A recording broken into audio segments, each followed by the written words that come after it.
아침엔 아메리카노 2월 5일입니다. 하루 늦은 4일 오후에 프린스턴에서 마이크 앞에 앉은 저는 뉴스페퍼민트 편집장 송인근입니다.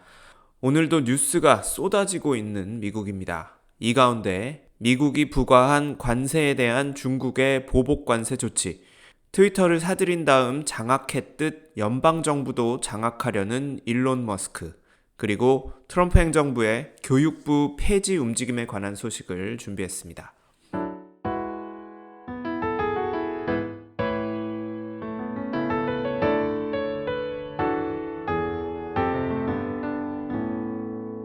트럼프 행정부가 캐나다와 멕시코산 수입품에 25% 관세를 부과하려던 조치는 한 달간 유예했지만 중국산 수입품에 대한 10% 관세는 예정대로 오늘 4일 0시 1분부터 시행됐습니다. 이에 중국 정부도 준비해둔 보복 조치를 시행에 옮긴다고 발표했습니다. 우선 보복 관세는 오는 10일부터 시행될 예정인데 미국산 석탄과 액화천연가스 LNG에 15% 추가 관세를, 또 원유와 농업기계, 대형 엔진 자동차에 10% 관세를 추가로 부과합니다.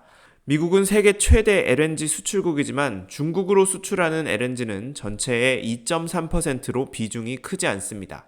농기계와 자동차의 경우도 비중이 크진 않지만 GM과 포드 등 해당 기업들은 어느 정도 피해가 불가피해 보입니다. 전면적인 관세 전쟁에 곧바로 돌입하기보다는 협상의 여지를 남겨두면서 미국에 적당한 타격을 입히는 신중한 전략을 택했다는 평가가 나옵니다. 보복관세 외에도 중국 국가시장감독관리총국은 반독점법 위반 혐의로 구글에 대한 조사를 개시한다고 발표했습니다. 구글은 이미 2010년 중국 시장에서 철수했고 구글의 검색 엔진은 중국에서 차단돼 있습니다. 다만 스마트폰 운영체제인 안드로이드는 중국 시장에 여전히 남아 있습니다. 중국 정부가 이 안드로이드의 OS 독점 여부를 문제 삼을 가능성이 있어 보입니다. 또 중국 상무부는 타미 힐피거와 캘빈 클라인의 모기업인 패션 기업 PVH 그룹, 유전자 분석 기업인 일루미나를 신뢰할 수 없는 기업 목록에 올렸습니다. PVH그룹은 신장산 면화 불매 운동에 동참했던 이력 때문에 중국 정부가 내부적으로 블랙리스트에 올려뒀을 가능성이 있고, 일루미나는 전략적으로 중요한 유전자 분석 기술 시장에서 중국의 베이징 게놈 연구소와 경쟁 관계에 있으므로 미국을 견제하고 압박하는 수단으로 삼은 것으로 보입니다. 중국 정부는 또한 히토류 수출을 추가로 통제하는 정책을 즉각 시행한다고 밝혔습니다. 이번에 추가된 히토류는 텅스텐, 인듐, 몰리브덴, 텔루륨, 비스무트인데 이 금속들은 반도체와 배터리, 방위산업의 필수적인 원료로 미국 경제와 국방산업의 핵심 공급망을 직접 타격할 수 있는 조치로 풀이됩니다. 앞서 지난해 12월 중국은 갈륨과 게르마늄, 흑연 등 히토류 수출을 통제한다고 밝힌 바 있습니다. 중국은 미국과의 전면전을 피하면서도 미국이 부과한 관세와 경제제재 수준에 어울리는 보복 조치를 취할 수 있다는 걸 트럼프 행정부에 각인시켜 가능한 한 많은 지렛대를 손에 쥐고 협상에 임하려 할 것으로 보입니다.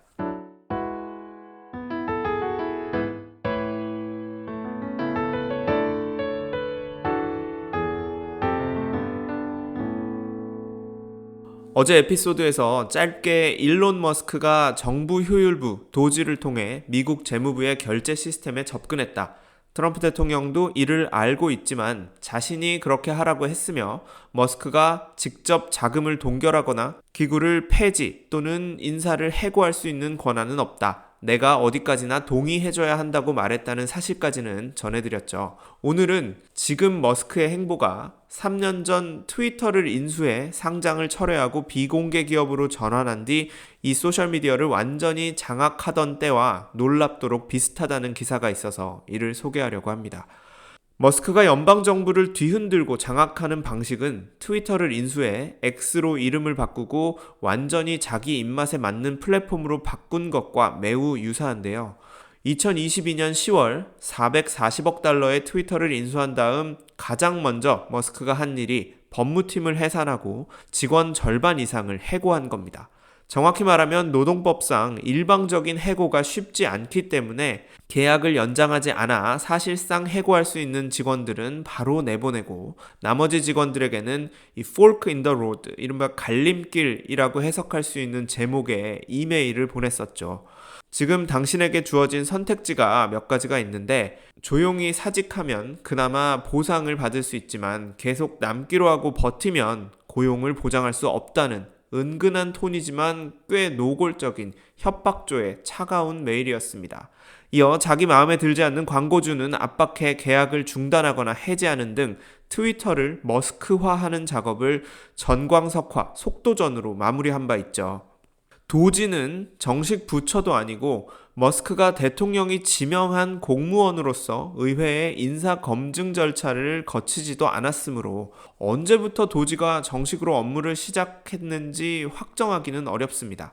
어쨌든 트럼프 대통령 취임 이후로 잡는다면 이제 막 보름이 됐고 당선 이후로 보더라도 아직 100일이 채 되지 않았습니다. 그러나 머스크는 이 짧은 시간 안에 전례 없는 수준으로 연방정부를 장악하고 있습니다. 아니 이미 상당 부분 장악했다고 볼 수 있습니다.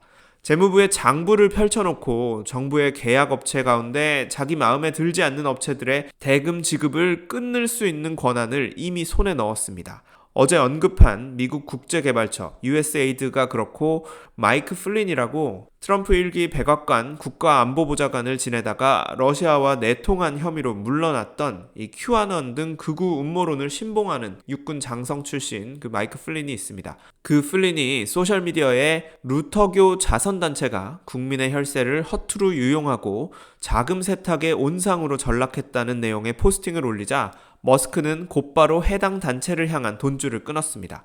이어 연방 공무원들에게도 트위터 직원들에게 3년 전에 보냈던 그 갈림길 이메일을 그대로 복붙해 보내 트럼프 대통령의 의제를 거스르는 공무원은 자리를 보전하기 어려울 거라는 메시지를 분명히 했습니다.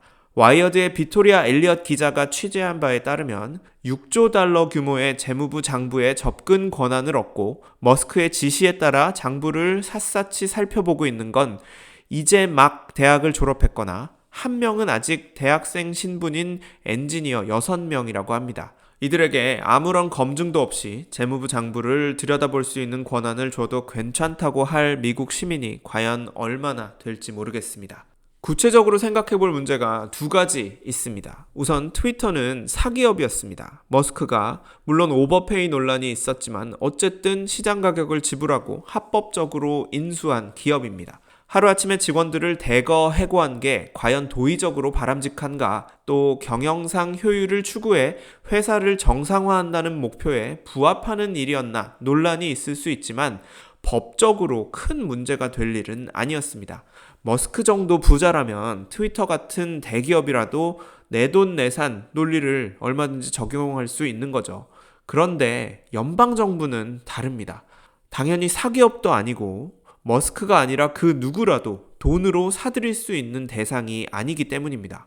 심지어 선거로 뽑힌 대통령도 또 하원 의장도 대법원장도 그 누구도 정부를 소유할 수 있는 개인은 없습니다. 함께 운영해 나가는 주체일 뿐이죠. 그 원칙을 오랜 세월 수정하고 다듬어 놓은 게 법과 제도라고 할 수 있고요. 그런데 머스크는 정부를 트위터처럼 소유하고 장악해 입맛에 맞게 바꿔놓으려고 하고 있습니다. 이 과정에서 법과 제도는 매일매일 무너지고 짓밟히고 있는데 이로 인해 정부가 마비되어 버리면 그 피해는 미국인 모두에게 미칠 수밖에 없습니다. 두 번째 문제, 하나 더 생각해 볼 문제는 이 입맛에 맞게 정부를 바꿔놓는다고 했을 때 누구 입맛에 맞게 바꾸느냐입니다. 머스크는 물론 트럼프 대통령의 마가 의제, 아메리카 퍼스트, 미국 우선주의 의제를 거스르는 정부 조직, 세금을 낭비하는 부처, 거기에 공무원들을 잘라내고 있다고 말합니다.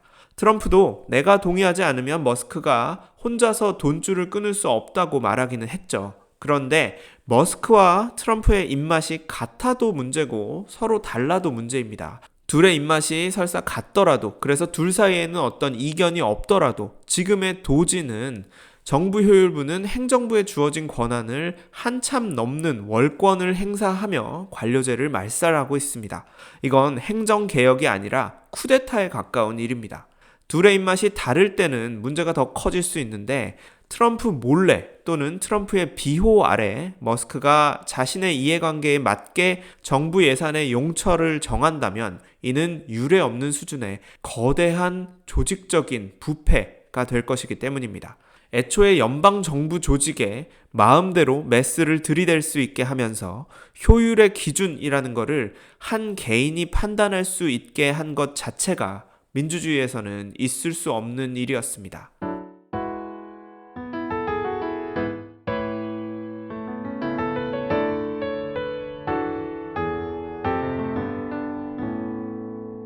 마지막으로 짧게 하나 더 다룰 소식은 트럼프 대통령이 교육부를 폐지하는 행정명령을 준비하고 있다는 워싱턴 포스트의 보도입니다. 연방제인 미국은 교육 시스템도 우리나라보다 훨씬 덜 중앙집권적입니다. 1979년에서야 연방법으로 교육부가 설립됐는데 그 교육부의 업무도 우리나라처럼 교과과정 전반을 이제 관장하고 입시를 주관하는 것보다 연방 학자금 대출 프로그램을 운영하고 초중고등학교에 예산을 지원하는 등 우리나라 기준으로 보면은 보조적인 기능이 더 큽니다. 그런데 연방법으로 설립된 이 교육부이므로 교육부 자체를 폐지하려면은 의회의 동의가 필요합니다. 교육부를 폐지하는 건 공화당 안에서도 프리덤 코커스처럼 이제 극우 성향 의원들의 수권 중 하나인데 2023년에도 교육부 폐지안이 하원에 발의된 적이 있습니다. 당시 찬성 161표에 그쳐 이 법안은 폐기됐었는데 당시 공화당 의원 중에 60명이 여기에 반대했었습니다. 그래서 이번에 만약에 의회에 교육부 폐지안을 투표에 붙인다면 그리고 트럼프가 하원 의원들을 어찌어찌 설득을 해서 단순 과반이면 되는 그 하원을 통과하더라도 상원의 필리버스터를 넘어서야 하기 때문에 교육부 폐지안이 정상적인 절차로 의회를 통과하는 것은 사실상 불가능한 상황입니다. 그렇다면 트럼프는 어떻게 교육부를 무력화하려 할까요? 부처를 해체하는 건 물론 못하더라도 핵심 기능을 다른 부처로 이관함으로써 교육부를 유명무실하게 만드는 건 얼마든지 할 수 있습니다. 연방 학자금 대출 프로그램은 재무부로 넘기고 또 교육부 내에 민권국이라고 Civil Rights Office가 있거든요. 이 민권국이 입시 등에서 민권법이 이제 잘 지켜지는지를 감독하는데 이런 업무는 법무부로 넘기고 초중등 교육 지원 프로그램은 연방교육부가 아니라 개별 주정부에서 알아서 하도록 이첩하는 식으로 얼마든지 교육부의 권한을, 손발을 잘라낼 수 있는 겁니다. 또 여기서도 다시 한번 일론 머스크의 도지가 등장합니다. 정부 효율부 직원들을 교육부에 이른바 꽂아서 각종 지원금을 지급하는 주요 시스템에 접근하도록 한 뒤 학자금 지원 데이터를 확보해 효율성 증진 또는 예산 감축 명분으로 돈줄을 자르고 교육부 직원들도 계속해서 내보내는 방식이 쓰일 수 있다는 전망이 나옵니다. 이렇게 되면 미국 정부가 교육정책 전반에 끼치는 영향력은 크게 줄어들 겁니다. 예를 들어 교육부 장관이 평생 교육자 출신의 교육정책에 진심인 사람이라면 이런 정부 방침에 아마 자기 직을 걸고 반대하겠죠. 그런데 지금 트럼프 2기 행정부의 첫 번째 교육부 장관 후보로 지명된 린다 맥마흐는 프로레슬링의 이제 데모로 불리는 WWE CEO 출신의 트럼프 1기 때 중소기업청장을 지냈고 교육 관련 경험은 사실상 전무한 그저 트럼프의 의제를 충실히 수행할 준비가 되어 있는 충신일 뿐입니다. 핏 헥세스가 국방정책을 펴는 데 필요한 전문성이 없더라도 군 내에 DEI를 척결할 적임자라서 국방장관에 앉혔던 것처럼 맥마흔도 트럼프와 머스크 또 보수 진영 전반이 눈엣 가시처럼 싫어하는 DEI를 앞세운 이른바 좌파의 세뇌 교육을 척결할 적임자라서 교육부 장관직에 임명됐다고 봐야 합니다. 교육부 폐지에는 정부의 개입을 줄이고 교육도 민영화하는 편이 더 낫다는 미국 보수 세력의 오랜 꿈이 반영돼 있기도 합니다. 교육에도 효율의 잣대를 들이대는 게 옳은지에 관한 논의는 차치하더라도 가뜩이나 분권화된 미국 교육 시스템이 교육 격차를 해소하지 못해 부의 대물림을 오히려 고착화시키는 데 일조하고 있는 상황에서 교육부가 폐지된다면 가장 큰 피해는 교육 사각지대에 있는 저소득층 출신 어린이들에게 집중될 가능성이 큽니다.